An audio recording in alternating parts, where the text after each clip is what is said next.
Welcome ka to the moment. Alright, so eto, nandito naman tayo ngayon sa Canada, Kipling. Alright, tignan nyo yan.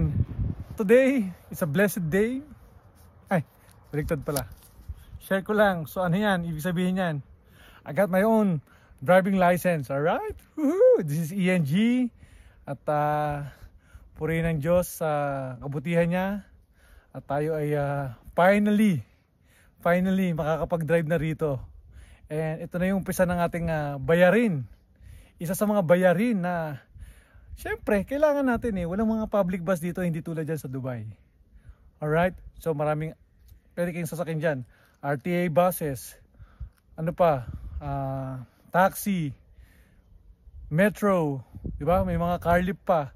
Dito sa Canada, malayo ka na sa city, malayo ka na sa town, so you need a car.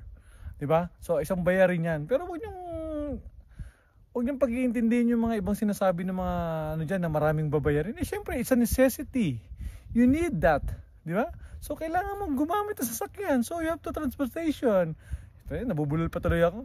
Kailangan mong pumunta sa iyong trabaho. Paano ka magkakatrabaho kung hindi ka kukuha ng sasakyan?